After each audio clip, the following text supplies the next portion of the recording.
મિત્રો, ગુજરાતમાં આવેલી એવી જગ્યા જ્યાં લાખો શ્રદ્ધાળુઓ ભક્તો દૂર દૂરથી મનોકામના પૂર્ણ કરવા આવે છે અને તે જગ્યા બનાસકાંઠા જિલ્લામાં આવેલી છે.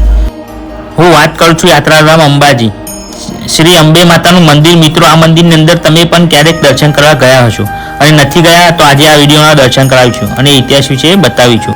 એવું તો શું છે આ મંદિરમાં કે લોકો દૂર દૂરથી માનતા પૂરી કરવા આવે છે? મિત્રો, આ બધી વાતો જાણવા માટે વિડીયોમાં છેલ્લે સુધી બન્યા રહે.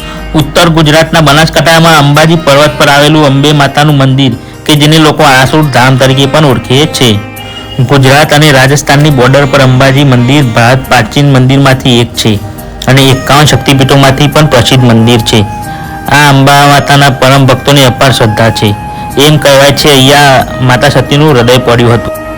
કહેવામાં આવે છે એકવાર પ્રજાપતિ દક્ષે એક મોટા યજ્ઞનું આયોજન કર્યું હતું. તે યજ્ઞમાં બધા દેવી દેવતાઓ બ્રહ્મા વિષ્ણુને બોલાવ્યા હતા, પરંતુ તેમની દીકરી અને તેમના જમાઈ એટલે કે ભોળાનાથને આ યજ્ઞમાં આવવાનું આમંત્રણ આપ્યું ન હતું.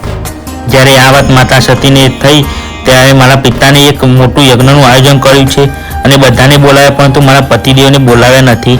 તો એમને રી ચડી અને ભગવાન શંકરના ના પાડવા છતાં તેઓ પિતાના ઘરે ગયા અને ગુસ્સામાં પોતાના પતિનું અપમાન સહન ન થતા એટલે યજ્ઞકુંડમાં પોતાને હોમી દઈ પોતાનો પ્રાણ આપી દીધો. પછી ભગવાન શંકરે માતા સતીના દેહને લઈને તાંડવ નૃત્ય કર્યું હતું અને તેને લોકમાં ફરવા લાગ્યા. પછી સૃષ્ટિનો વિનાશ થવાના ડરથી ભગવાન વિષ્ણુએ સુદર્શન ચક્ર વડે માતા સતીના શવને ટુકડા કરી દીધા હતા. આ સતીના શવના ટુકડા અને ઘેરના પૃથ્વી પર અલગ અલગ જગ્યાએ પડ્યા. ત્યાં 51 શક્તિપીઠોનું નિર્માણ થયું અને કહેવામાં આવે છે આરાસુરના ડુંગર ઉપર માતા સતીનું હૃદય પડ્યું હતું અને ત્યારથી તે મહાન શક્તિપીઠ બની ગઈ. આ મંદિરમાં અંબા માતાનો કોઈ ફોટો કે મૂર્તિ નથી, પરંતુ આ ગબ્બર ઉપર એટલા વિશ્વાસ યંત્રની પૂજા કરવામાં આવે છે. આ યંત્રની સામે અખંડ દીવો પ્રજ્વલ રહે. અંબાજી મંદિરના ઇતિહાસ પ્રમાણે મંદિરમાં ગ્રહણમાં માતાની કોઈ છબી નથી અને તેવો ઉલ્લેખ ચૂડામણીમાં પણ કરવામાં આવ્યો છે. અંબાજી માતાના તંત્રની પૂજા કરવામાં આવે છે અને હેરાન કરવાની વાત તો એ છે કે સામાન્ય આંખોને પણ દેખાતું નથી અને ના તો તેનો કોઈ ફોટો જોઈ શકે છે. તેની પૂજા આંખે પાટા બાંધીને કરવામાં આવે છે.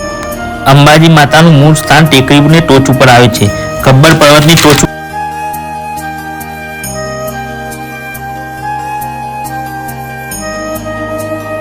અને ભગવાન શ્રી રામે પણ માતાજીની પૂજા કરી હતી.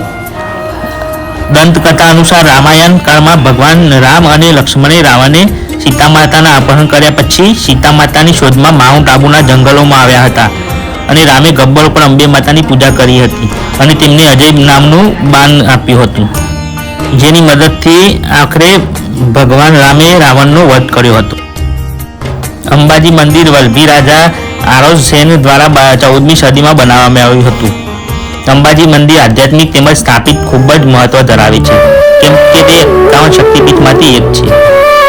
તો મિત્રો, આ તો અંબાજી ગબ્બરનો ઇતિહાસ અને તમે અહીંનો સુંદર નજારો જોઈ શકો છો અને વિડીયોમાં દર્શન કરી શકો છો. તો વિડીયો